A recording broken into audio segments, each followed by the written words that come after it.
Hello नमस्कार, स्वागत है आप सभी का। मेरा नाम है शेखर गुप्ता और आप देख रहे हैं फिजिक्स संकल्पना। और शुरू करने वाले हैं प्रकाश वैद्युत प्रभाव का एक नया वीडियो। और आज पढ़ने जा रहे हैं आइंस्टीन का प्रकाश वैद्युत समीकरण। बच्चों, यही वो समीकरण है या यही वो वीडियो है, ये मान लीजिए, जिसमें हम ये पढ़ेंगे कि प्रकाश वैद्युत प्रभाव की सही व्याख्या कैसे हुई। देखिए, 1905 तक प्रकाश वैद्युत प्रभाव के बारे में बहुत सारी बातें होती रही, अलग अलग वैज्ञानिक अलग अलग बात बता रहे थे। लेकिन 1905 में आइंस्टीन साहब ने जो व्याख्या की प्रकाश वैद्युत प्रभाव की, वो इतनी शानदार थी कि 1923 में इसी प्रकाश वैद्युत प्रभाव की व्याख्या करने के लिए उनको मिला नोबेल पुरस्कार। क्या था प्रकाश वैद्युत समीकरण और प्रकाश वैद्युत प्रभाव की व्याख्या कैसे हुई, आज इस वीडियो में हम पढ़ने वाले हैं। तो बिना किसी देरी के शुरू करते हैं आज का वीडियो। और सभी हेडिंग लगा लीजिए, आइंस्टीन का प्रकाश वैद्युत समीकरण।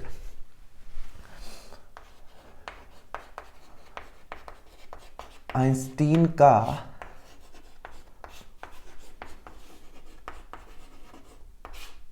प्रकाश वैद्युत समीकरण।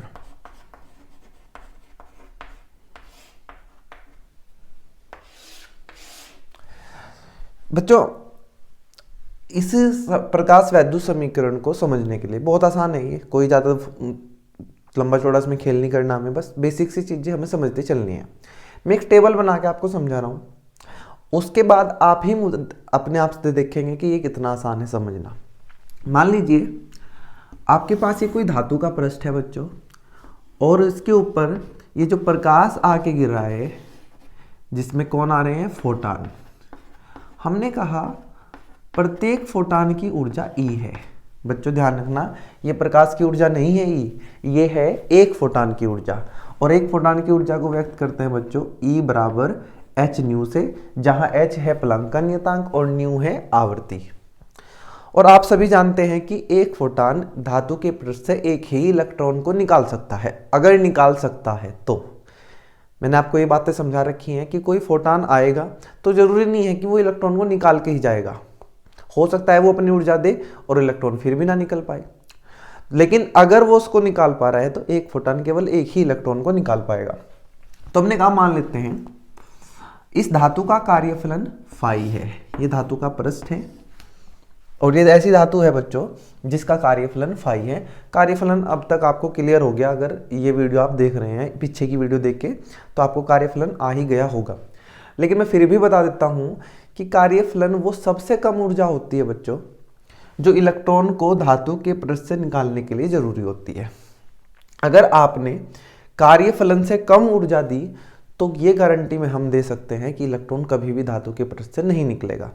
अगर आपने बाहर से ऊर्जा इस कार्यफलन से ज़्यादा दी तो हो सकता है इलेक्ट्रॉन निकल जाए, संभावना है, और ये भी संभावना है कि ना निकले। तो हमने कहा चलो एक टेबल बनाते हैं यार। यहाँ इस टेबल में हम कुछ चीज़ें रखते हैं। यहाँ रखता हूँ मैं E।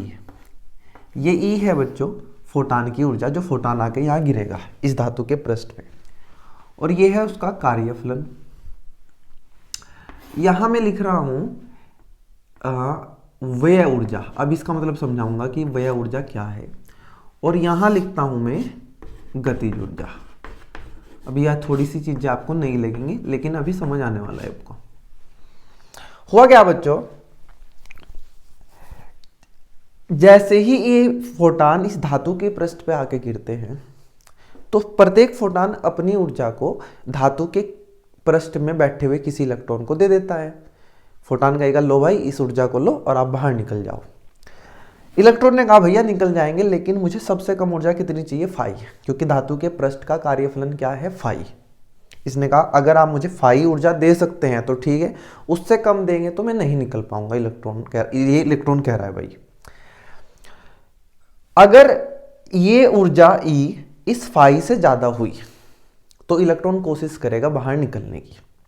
लेकिन ये जरूरी नहीं है कि निकल जाए वो, कि उसने ऊर्जा ली और ऊर्जा लेके बाहर निकल गया। क्यों नहीं निकल पाया, सुनो। होता क्या है, जब इलेक्ट्रॉन धातु के पृष्ठ से बाहर निकलते हैं तो उन्हें बाहर निकलने के लिए दूसरे आसपास के इलेक्ट्रॉनों से टक्कर करनी पड़ती है। उस टक्कर में वे कुछ ऊर्जा खो देते हैं, जो उसको कहाँ से मिली है, फोटान से। फोटान ने उसको दी ई ऊर्जा, उसने कहा निकल जाओ भाई, उसने कहा चलो निकलते हैं, लेकिन इलेक्ट्रॉन ने वो ऊर्जा खर्च कर दी किस में, टक्कर करने में। तो मैंने जो व्यय लिखा है यहाँ व्यय ऊर्जा, तो ये व्यय ऊर्जा कहाँ है, टक्करों में। हो सकता है किसी इलेक्ट्रॉन ने टक्कर नहीं की, बहुत रेयर केस में, सबसे ऊपर ही बैठा था, ऊर्जा मिली और बाहर निकल गया, उसने कोई टक्कर ही नहीं की, तो व्यय ऊर्जा कितनी हो जाएगी, 0। जो नीचे का इलेक्ट्रॉन है धातु के पृष्ठ में, उसे ज़्यादा टक्कर करनी पड़ेगी ऊपर आने के लिए, तो उसकी व्यय ऊर्जा ज़्यादा होगी। हमने कहा ये गतिज ऊर्जा क्या है बच्चों, जब इस इलेक्ट्रॉन को, इस फोटोन ने इस इलेक्ट्रॉन को यहाँ ऊर्जा दी, तो इस इलेक्ट्रॉन ने बाहर निकालने के लिए कुछ ऊर्जा तो किस में खर्च कर दी, कार्यफलन में। भाई वो तो चाहिए उसको, चाहे टक्कर करो या ना करो। मान लीजिए 5 जूल है, तो आपको इसको 5 जूल देनी पड़ेगी, ये 5 जूल इसको जरूरी है। बाकी अगर इसे कुछ ऊर्जा टक्करों में खर्च करनी पड़ी तो वो अलग बात है। अगर इसके बाद भी इलेक्ट्रॉन के पास ऊर्जा बच जाती है, मतलब ये इलेक्ट्रॉन यहाँ बैठा हुआ है, आपने इसको ऊर्जा दी, इसने कहा भाई फाई तो मुझे चाहिए निकलने के लिए बिना किसी टक्कर के, और अगर मुझे टक्कर करनी पड़ेगी तो मुझे कुछ और ऊर्जा दो इस फाई के अलावा। अगर टक्कर करने के बाद इलेक्ट्रॉन यहाँ पहुँच गया और उसके बाद अब भी कुछ ऊर्जा बची हुई है, तो बच्चों उस ऊर्जा से वो इलेक्ट्रॉन बाहर निकल जाएगा, किस ऊर्जा के साथ, गतिज ऊर्जा के साथ। तो हमें ये बात समझ आई कि जब धातु के पृष्ठ पे इलेक्ट्रॉन, फोटोन आके गिरते हैं, तो फोटोन अपनी ऊर्जा इलेक्ट्रॉन को दे देते हैं, उस इलेक्ट्रॉन को वो ऊर्जा बाहर निकलने में भी खर्च करनी है। अगर बाहर निकलने के बाद भी उसके पास कुछ ऊर्जा बची, तो वो इलेक्ट्रॉन उस ऊर्जा को किस में बदल लेगा, गतिज ऊर्जा में, और वहां क्या करेगा, गति करेगा। ये है गतिज ऊर्जा। अब यहां से समझते हैं कि आइंस्टीन का प्रकाश वैद्युत समीकरण कैसे लिखा जाएगा। अब मैं आपको कुछ डेटा देता हूं वैसे ही समझाने के लिए, कि मान लीजिए किसी धातु का कार्यफलन, ये टेबल वैसे कोई काम की नहीं है, बस आपको समझाना है मुझे। ये मैंने टेबल बना दी। हमने कहा मान लेते हैं कि जिस धातु के ऊपर, ये जो धातु है इसके ऊपर हम प्रकाश डाल रहे हैं भाई, इस धातु का कार्यफलन 5 इलेक्ट्रॉन वोल्ट है। कार्यफलन को ना इलेक्ट्रॉन वोल्ट में मापते हैं, इलेक्ट्रॉन वोल्ट ऊर्जा का एक मात्रक है, जैसे जूल होता है। तो हमने कहा कार्यफलन 5 है, मैंने कार्यफलन की जगह क्या लिख दिया, 5। हमने कहा कि हमने बाहर से इसको ऊर्जा दी 15 इलेक्ट्रॉन वोल्ट। आपने कहा सही है कि भाई 5 इलेक्ट्रॉन वोल्ट इसका कार्यफलन है, मतलब इस धातु के इलेक्ट्रॉनों को बाहर निकलने के लिए कम से कम कितनी ऊर्जा चाहिए, 5 इलेक्ट्रॉन वोल्ट। आपने दी कितनी, 15 इलेक्ट्रॉन वोल्ट।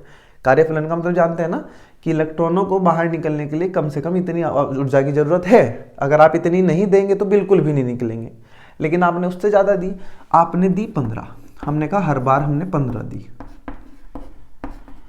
मान लेते हैं कोई इलेक्ट्रॉन यहां बैठा हुआ है सबसे ऊपर, उसने ऊर्जा ली और वो बाहर निकल गया। उसने कोई टक्कर की क्या, नहीं, क्योंकि सबसे ऊपर है, मतलब उसने कोई ऊर्जा व्यय नहीं की, तो मैंने यहां लिखा 0, कोई ऊर्जा का व्यय नहीं हुआ। तो बच्चों इसने ऊर्जा ली 15, 5 इसने खर्च कर दी बाहर निकलने में। आप कहेंगे टक्कर तो की नहीं, खर्च कैसे, भाई ये चाहिए, ये कार्यफलन है, चाहे यहाँ का इलेक्ट्रॉन है चाहे यहाँ का इलेक्ट्रॉन है, चाहे कोई टक्कर कर रहा है चाहे नहीं कर रहा है, उसको ये तो चाहिए, ये तो वो खर्च करेगा। बाहर से मिली 15, कार्यफलन कितना है 5, तो खर्च कितनी की उसने, कोई भी नहीं की, 5 के अलावा तो कुछ भी खर्च नहीं हुई टक्कर में, तो बची हुई कितनी ऊर्जा है 10। 15 में से 5 कार्यफलन में चली गई, खर्च उसने कुछ नहीं की, तो बची हुई कितनी, 15 - 5 = 10। ये 10 किस में बदल जाएगी, गतिज ऊर्जा में। अब आप आ जाओ यहाँ, मान लेते हैं इसके नीचे का कोई इलेक्ट्रॉन है, बाहर निकलने के लिए उसको कितनी ऊर्जा चाहिए, 5। वो तो उसने पहले ही ले ली, वो तो सबके लिए है, चाहे यहाँ है चाहे यहाँ, सबको कितनी चाहिए, 5। उसके अलावा अब ये देखो, क्या इसको टक्कर भी करनी पड़ेगी, हाँ, क्योंकि देखो इसके ऊपर क्या है, धातु है और वहां इलेक्ट्रॉन होंगे।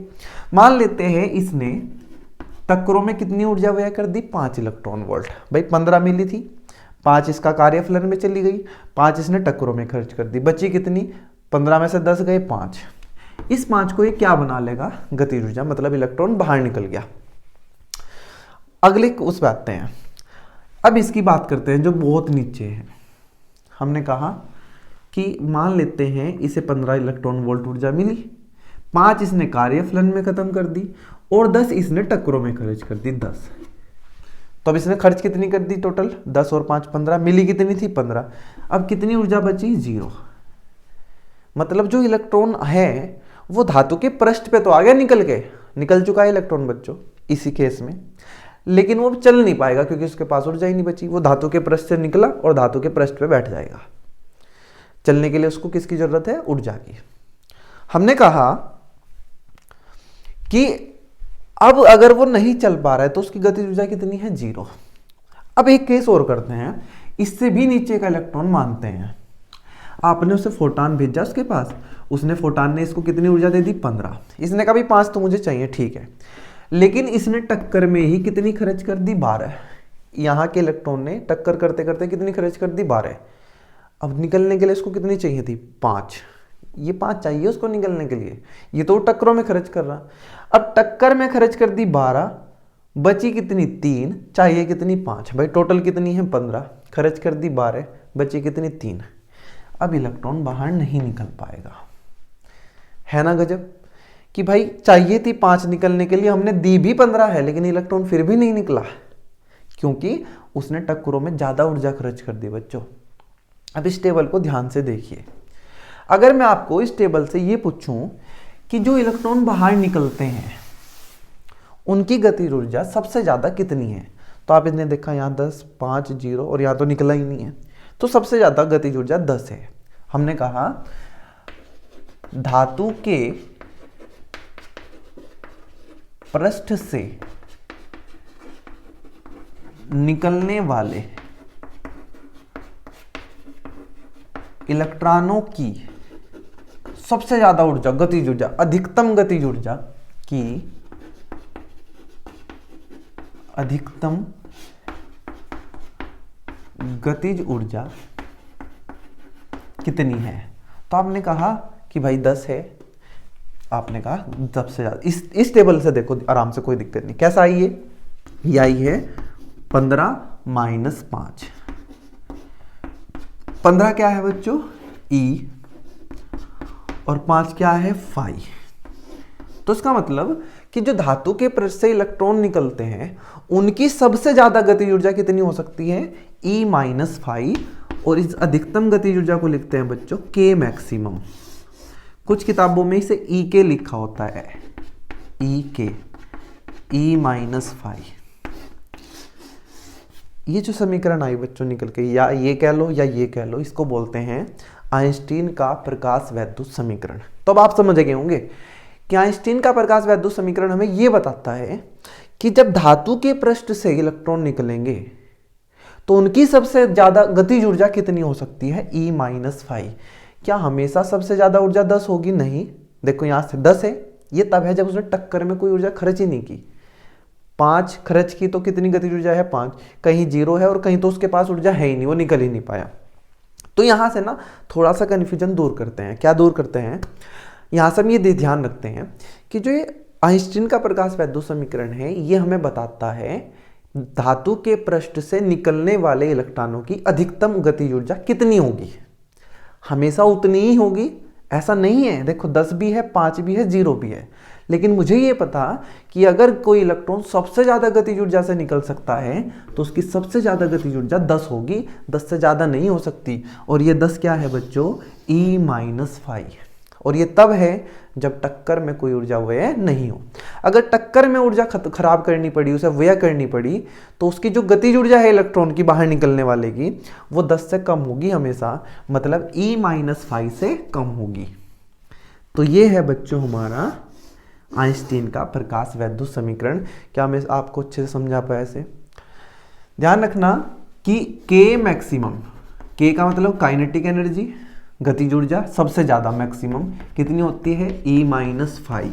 जहां ई क्या है, फोटान की ऊर्जा, एक फोटान जो ऊर्जा लेके आ रहा है, और फाई क्या है, धातु का कार्यफलन, धातु का कार्यफलन। बच्चों बस इतना ही है, ये इक्वेशन है हमारी जो मैंने इस पे ये कर दिया, के मैक्सिमम बराबर ई माइनस फाई। इसी को बोलते हैं आइंस्टीन का प्रकाश वैद्युत समीकरण।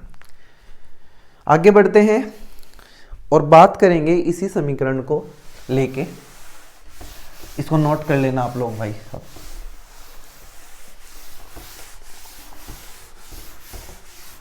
समीकरण लिख देता हूँ मैं। मान लीजिए वो ये वो धातु है जिसका कार्यफलन फाई है और यहाँ से फोटान आ रहे हैं, एक फोटान की ऊर्जा ई है, तो यहाँ से जो इलेक्ट्रॉन निकलेंगे उनकी जो सबसे ज़्यादा गतिज ऊर्जा होगी के मैक्सिमम, वो होगी ई माइनस फाई। इसको आप ऐसे याद रख सकते हैं कि जितनी ऊर्जा आई उसमें से कुछ इसने किस में खर्च की, कार्यफलन में, और बाकी बची हुई को किस में करेगा, ये के मैक्सिमम में। हमेशा ऐसे नहीं होगा, कहीं अभी तक तो इस केस में हम ये माने कोई इलेक्ट्रॉन कोई टक्कर ही नहीं कर रहा है, सारी की सारी ऊर्जा वो किस में बदल दी उसने, गतिज ऊर्जा में। लेकिन हमेशा ऐसा नहीं होगा ना, गतिज ऊर्जा उसे टक्कर करनी पड़ेगी बाहर निकलने के लिए। तो यहाँ लिखते हैं के मैक्सिमम बराबर ई माइनस फाइव। बताओ मुझे कि ई का फॉर्मूला क्या होता है, एच न्यू। पढ़ रखा आपने कि जो फोटान आते हैं, एक फोटान की ऊर्जा होती है एच न्यू, जहां एच है प्लांक का नियतांक, न्यू है आवृत्ति। और बच्चों कार्यफलन का फॉर्मूला हमने दूसरे वीडियो में पढ़ा था, फाई बराबर एच न्यू नॉट।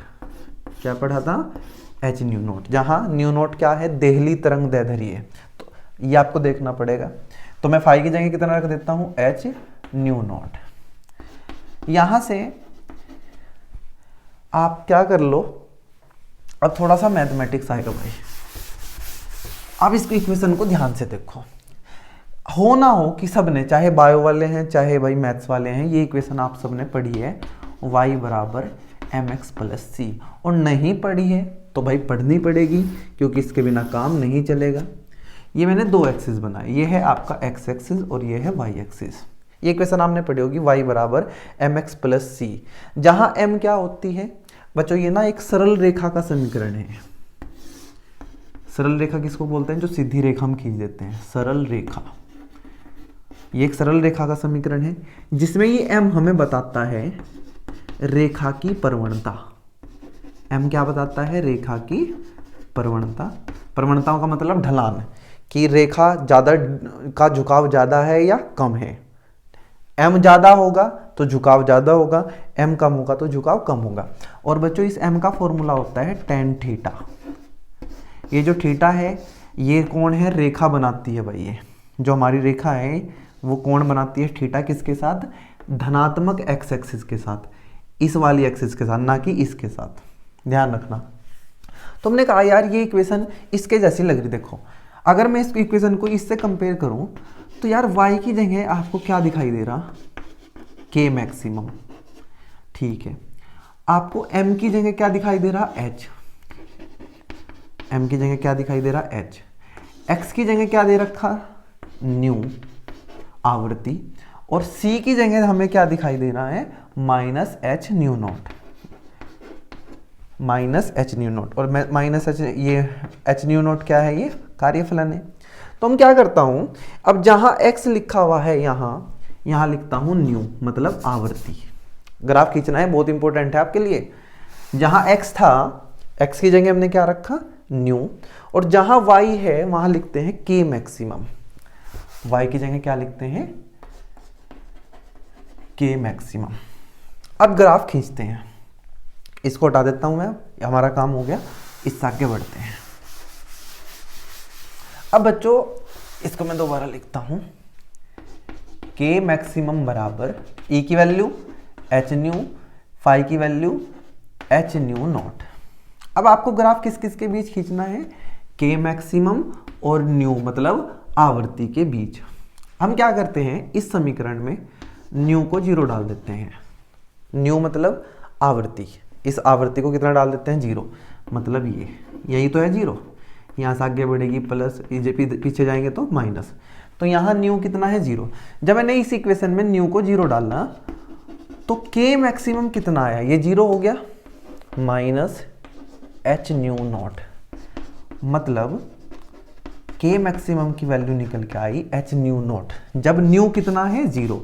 जब न्यू 0 है तो k मैक्सिमम बच्चों प्लस नहीं है, कैसा है, माइनस, मतलब यहाँ कहीं है। प्लस आता तो मैं यहाँ लिखता। तो ये जो हिस्सा आया है ये क्या है हमारा, h न्यू नॉट। और h न्यू नॉट क्या होता है, हमारा कार्यफलन। अब आप ये मत कहना कि माइनस लगाओ, माइनस का मतलब है कि नीचे है। माइनस हमें सिर्फ ये बता रहा है कि ये नीचे है, प्लस होता तो ऊपर। तो ये जो हिस्सा आया इतना, ये हमारा क्या है, एच न्यू नॉट, मतलब कार्यफलन। अब क्या करते हैं, इसी इक्वेशन में के मैक्सिमम को 0 डालते हैं। के मैक्सिमम कितना डालना, 0, मतलब यही, यहाँ दोनों चीज 0 होती है ना, ग्राफ पढ़ना तो आता ही होगा थोड़ा बहुत आपको। के मैक्सिमम को जैसे ही 0 डालना, तो यहाँ 0 डाल के ये हुआ H new minus H new not. H new किसके बराबर आ गया, एच न्यू नॉट के, एच से एच गया, और न्यू किसके बराबर है, न्यू नॉट। तो हमें ये पता चला कि जब हम इस इक्वेशन में के मैक्सिमम को 0 डालते हैं तो न्यू का मान, इस न्यू का मान कितना आता है, न्यू नॉट। प्लस आया माइनस आया, प्लस, प्लस है तो इधर होगा, माइनस होता तो इधर करता, तो मैंने यहाँ लिखा न्यू नॉट। तो हमें 2 बिंदु मिले, एक तो ये और एक ये मुझे तब मिला जब मैंने के मैक्सिमम को 0 डालना, ये मुझे तब मिला जब मैंने न्यू को 0 डालना। और मैंने क्या किया बच्चों, इन दोनों बिंदुओं को मिला दिया, ऐसे ऐसे, इधर डॉटेड कर दी मैंने, ठीक है। ये रेखा में मिली। अब मैंने कहा था ना कि एक सरल रेखा का समीकरण है ये जो हमारा है के मैक्सिमम बराबर H new minus H new not, ये किसका समीकरण है, सरल रेखा का। मैंने कहा मान लेते हैं ये थीटा कोण है, मान लिया मैंने। वैसे ही थीटा क्या बताता है, झुकाव, प्रवणता, टेन थीटा। हमने कहा यार ये जो हिस्सा है ये कितना है, न्यू नॉट, और ये जो है फाई बराबर एच न्यू नॉट। ये ग्राफ है बच्चों हमारा के मैक्सिमम का, किसके विरुद्ध, आवर्ती के। अब आप इस ग्राफ को ढंग से देखो, क्योंकि यहाँ से क्वेश्चन पूछे जाते हैं। वो कहता है कि यार जब आवर्ती का मान, न्यू का मान न्यू नॉट से कम है, इस पूरे हिस्से में न्यू का मान किससे कम है, न्यू नॉट का। इससे क्या, यहाँ क्या है, न्यू नॉट से ज्यादा। तो यार इससे पिछले हिस्से में देखो, ये जो गतिज ऊर्जा है वो किस में है, माइनस में, देखो नीचे है। मतलब जब न्यू का मान किससे कम है, न्यू नॉट से, तो के जो है हमारा के मैक्सिमम वो कैसा है, ऋणात्मक। देखो नीचे की तरफ है। के ऋणात्मक होने का मतलब ये है कि इलेक्ट्रॉन निकला ही नहीं है। गतिज ऊर्जा तो ऋणात्मक हो ही नहीं सकती बच्चों। गतिज ऊर्जा क्या होती है, एक धनात्मक राशि है, या 0 हो सकती है, धनात्मक, ऋणात्मक नहीं हो सकती। यहाँ ऋणात्मक गतिज ऊर्जा का मतलब यह है कि वो इलेक्ट्रॉन अब तक धातु के पृष्ठ से निकला ही नहीं, वो धातु के अंदर ही टक्कर करता है। तो यहाँ से मैं ये कह सकता हूँ कि जब आवृत्ति देहली आवृत्ति से कम होगी, ये कौन सी आवृत्ति है, देहली आवृत्ति, तो कोई इलेक्ट्रॉन नहीं निकलेगा। और ये बात हमने पढ़ा था कि देहली आवृत्ति एक ऐसी आवृत्ति है जिससे कम आवृत्ति डालने पे धातु के पृष्ठ से इलेक्ट्रॉन नहीं निकल सकते। पढ़ा था ना हमने जब दूसरा वीडियो किया हमने देहली आवृत्ति वाला, कि देहली आवृत्ति आवृत्ति का वह न्यूनतम मान है जिस पे इलेक्ट्रॉन निकलने शुरू होते हैं। जब न्यू का मान न्यू नॉट हो जाता है, जब न्यू का मान न्यू नॉट मतलब देहली आवृत्ति, तो बच्चों गतिज ऊर्जा कितनी हो जाती है, 0, के मैक्सिमम 0। अब के मैक्सिमम 0 होने का मतलब ये है कि इलेक्ट्रॉन निकल तो गया धातु के पृष्ठ से, लेकिन चल नहीं पाया, धातु के पृष्ठ से निकल के बैठ गया बाहर। जब न्यू नॉट से कम है तो इलेक्ट्रॉन निकल ही नहीं रहे हैं, लेकिन जब हम न्यू नॉट पे पहुंचे यहाँ ऐसे चलते चलते, तो इलेक्ट्रॉन निकल के पृष्ठ पे आ गया, लेकिन चल नहीं पा रहा क्योंकि उसकी गतिज ऊर्जा कितनी है, 0। लेकिन जैसे ही हम न्यू को न्यू नॉट से ज़्यादा करेंगे इस तरफ, तो बच्चों देखो गतिज ऊर्जा क्या है हमारी, धनात्मक। के मैक्सिमम क्या है हमारा, प्लस। मतलब इस बिंदु से पीछे गतिज ऊर्जा ऋणात्मक, इस बिंदु पे गतिज ऊर्जा शून्य, और इससे आगे धनात्मक। और धनात्मक गतिज ऊर्जा का मतलब है कि अब इलेक्ट्रॉन बाहर निकल के मजे से घूम रहे हैं अपने ऊर्जा के साथ। तो इस ग्राफ से हमें पता चला। कई बार हमें ये पूछ लेता है वो ग्राफ में देके कि ये जो हिस्सा है ये हमें क्या बताता है। तो आपको साफ साफ दिखाई दे रहा कि ये जो वाई एक्स पे या के मैक्सिमम पर ये जो हिस्सा ऋणात्मक है, ये हमें बताता है धातु का कार्यफलन, धातु का कार्यफलन। दूसरा क्वेश्चन यहां से पूछ सकता है कि इस रेखा की, ये जो रेखा है, इस रेखा की प्रवणता हमें क्या बताती है। तो आप बता देना कि इस रेखा की जो प्रवणता है m, वो क्या बताती है, h, y बराबर mx प्लस c। तो m की जगह क्या है, h, m क्या है, प्रवणता, और h क्या है, प्लांक का नियतांक। तो बता देंगे इस रेखा का जो क्या है प्रवणता वो किसके बराबर है, h के प्लांक के नियतांक के बराबर है। तो ये ग्राफ था हमारा k मैक्सिमम और न्यू के बीच का, यहां से इसको समझ लेना आप। अब ये ग्राफ और पढ़ने वाले हैं बच्चों हम, इसको मैं हटा रहा हूं।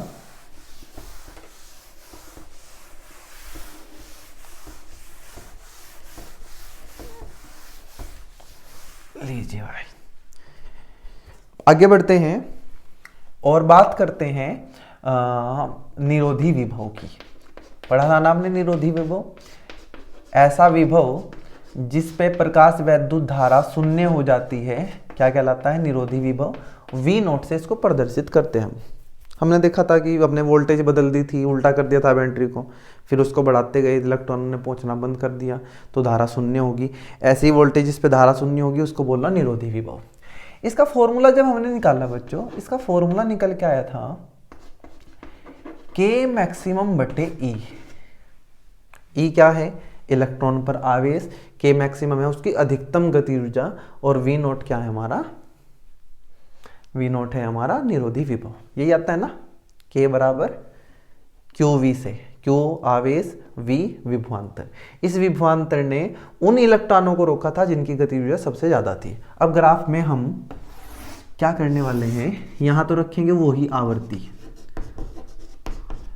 न्यू जो अब तक हम रख रहे थे न्यू, लेकिन अब यहां मैं K मैक्सिमम नहीं रखूंगा। K मैक्सिमम की जगह क्या रखूंगा, ये क्या है, निरोधी विभव। तो यहां मैं लिखने वाला हूं निरोधी विभव। अब की बार ग्राफ निरोधी विभव V नोट और किस में खींचा जाएगा, आवर्ती में। तो हमने कहा चलो खींचते हैं भाई इसको भी, क्या बड़ी बात है। हमने कहा सबसे पहले तो वही इक्वेशन लिखते हैं, K मैक्सिमम बराबर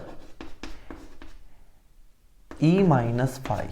K मैक्सिमम का मान अभी कितना लिखा हमने, जो V नोट था हमारा क्या था, K मैक्सिमम बटे E। तो K मैक्सिमम कितना जाएगा यहाँ से, EV नोट। कितना आ गया, EV नोट। E का मान होता है H न्यू, फाइव का मान होता है H न्यू नोट। पढ़ रखा मैंने अभी इसकी हमने। तो यहाँ से V नोट कितना आ जाएगा, H न्यू बटे E। इस E को यहाँ लिखता गया, यहाँ मुझे V नोट करना है अकेला, और यहाँ गया H न्यू नोट बटे E। इस E को यहाँ लिखता गया। फिर से इसकी तुलना की हमने y बराबर mx प्लस सी से। हमें ऐसा ही लग रहा है कि एक सरल रेखा है।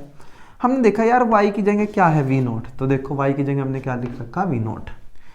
x की जगह क्या है, न्यू। हमने x की जगह क्या लिख रखा है, न्यू। ये x एक्सिस होता है और ये y एक्सिस होता है। हमने कहा अब की बार जो m है वो m कितना है, h बटे e। ये बात बदल के आई। पहले हम क्या खींचेंगे, ग्राफ। और c की जगह क्या है बच्चों, माइनस h न्यू नॉट बटे e।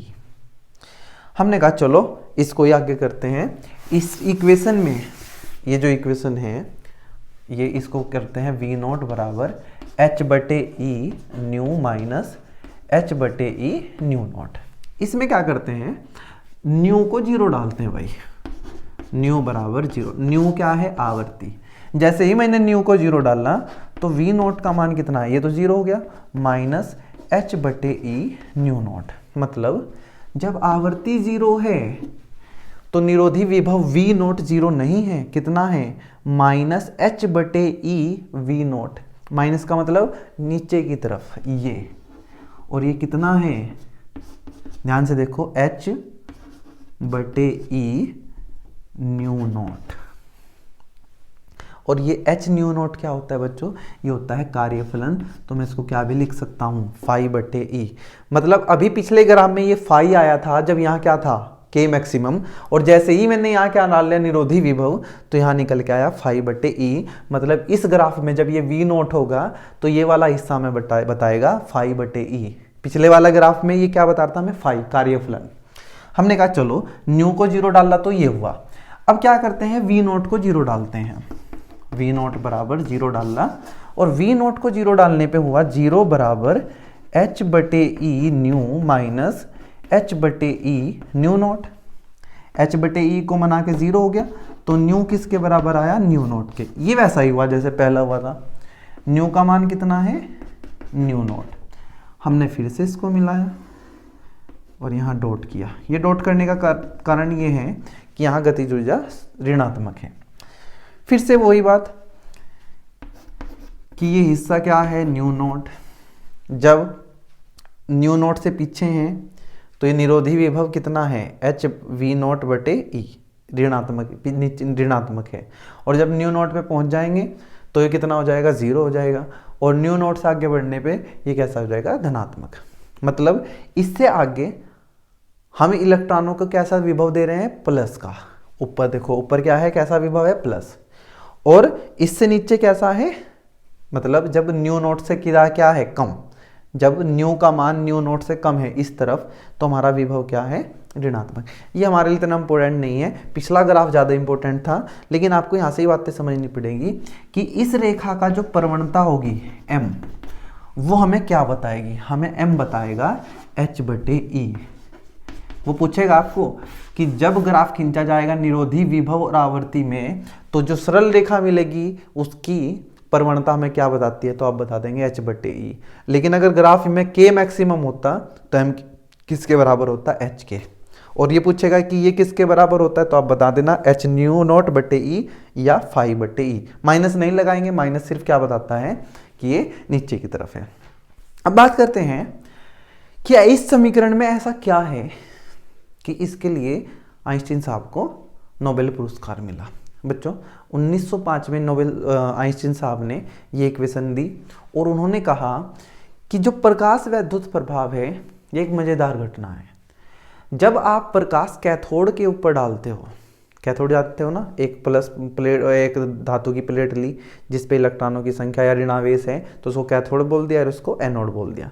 प्रकाश जब कैथोड पे डाला जाता है तो इससे इलेक्ट्रॉन निकलते हैं और ये इलेक्ट्रॉन अलग अलग ऊर्जाओं के साथ निकलते हैं।